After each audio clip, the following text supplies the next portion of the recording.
To paint a field of dandelions because they come out late spring here. This photograph was taken when I first moved to Le Paradou, and my front lawn was just a mass of these.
Summer flowers. The next stage on from this, when the dandelions still tend to go back and the grass gets taller, and we start to get cornflowers and all sorts of other lovely things with the bees humming in them.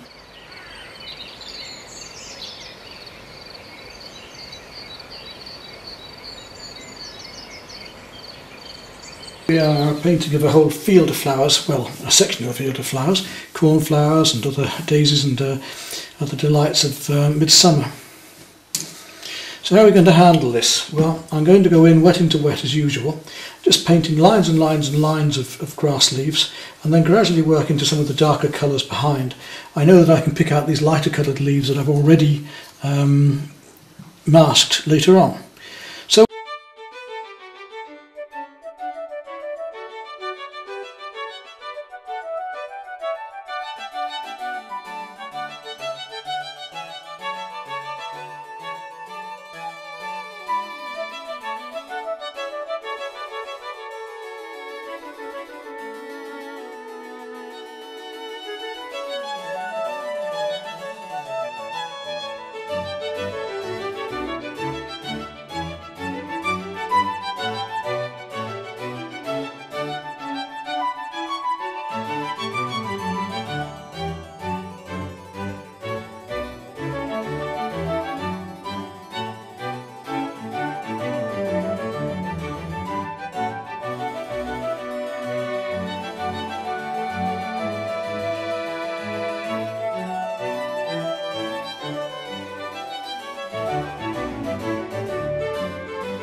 people often ask me about watercolour pencils because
Also the pastel pencils, and we can work pastels over watercolour. We can even blend pastels in with water.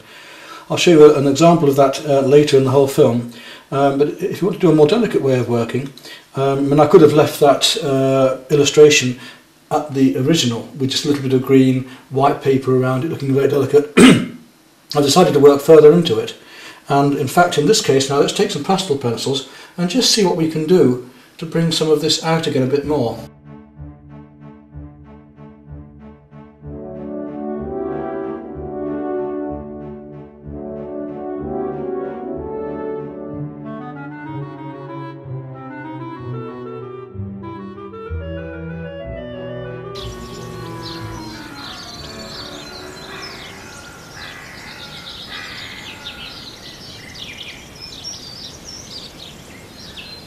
The next flowers to come out will be the poppies, I think. In this case we're going to do some big opium poppies, not the little traditional ones in the fields around here, but how can I be living in France if I don't do poppies at all? And I do have some of these in my garden anyway. So how are we going to go about this? Well, we'll build up again with washes. We'll build up the oranges and yellows first, and then work up into our different reds. From the warm yellows through to the warm reds, and then through to eventually the cooler reds. So our cadmium yellow, cadmium orange, and then bright red, and then through to the rose and alizarin at the end.